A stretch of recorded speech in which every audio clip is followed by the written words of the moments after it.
I don't know म के share गर्छु अहिले चाहिँ 8-9 बन्न आँटिसक्यो 8 बाट त कटौ म अफिसमै छु एन्ड कहिलेकाहीँ यस्तो हुन्छ कि कहिलेकाहीँ गर्दै जाँदा फेरि चाहिँ कहिलेकाहीँ आफूले गरेको कामै गर्न मन लाग्दैन कि अब चाहिँ भयो किनकि आफूले सोचेको रिजल्ट नहुँदै गर्दा फेरि चाहिँ आफूलाई यो काम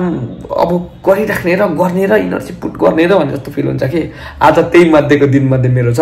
र सो द्याट यस्तो फिलिङ्स हुँदै पनि म चाहिँ स्टिल किनकि म आफैले जीवनमा धेरैपल्ट सुरुवात गरेर पनि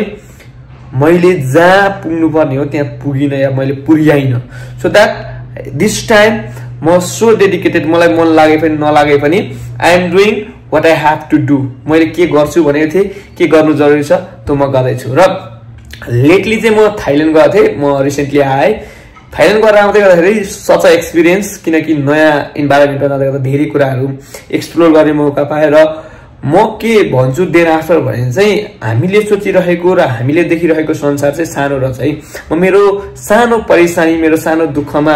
चाहिँ त्यसलाई पहाड मानेर त्यसलाई ठुलो मानेर मेरो यही जगत हो यही दुनिया हो यही सत्यको भनिरहेको छु होइन यहाँ भनेका 2-4 जनाले भनेका कमेन्टमा या 2-4 जनाले सोचेका कुरामा 2-4 जनाले मलाई लिदिएको पक्षलाई हेरेर चाहिँ मैले आफ्नो जीवन डिसाइड गरिरहेको छु आफ्नो संसार डिसाइड गरिरहेको छु तर वास्तवमै संसार ठुलो रहेछ होइन किनकि भन्नु र देख्नु र एक्सपिरियन्स गर्नुमा फरक छ किनकि मैले पनि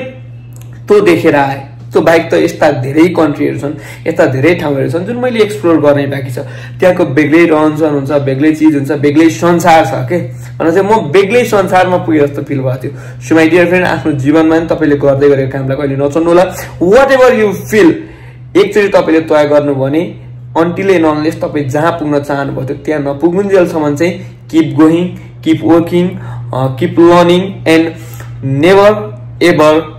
डोन्ट लिभ इन बिट्विन होइन तपाईँले बिचमा चाहिँ कहिले पनि नछोड्नु होला जे गर्नुभएको छ मन लाग्छ कहिले कहिले मन लाग्दैन मन लागेको दिन डबल गर्ने मन नलागेको दिन मिनिमम गर्ने बट तपाईँले छोड्नु भएन गर्न थालेको कुरा गर्न सुरुवात गरेको कुरा यिनसम्म पुऱ्याएर मात्र छोड्नु होला एक दिन अवश्य तपाईँले तपाईँको ओल्ड भर्जनलाई तपाईँको न्यू भर्जनले थ्याङ्क यू भन्ने छ र तपाईँ आफैले त्यो भर्जनलाई थ्याङ्क यू भन्नुहुनेछ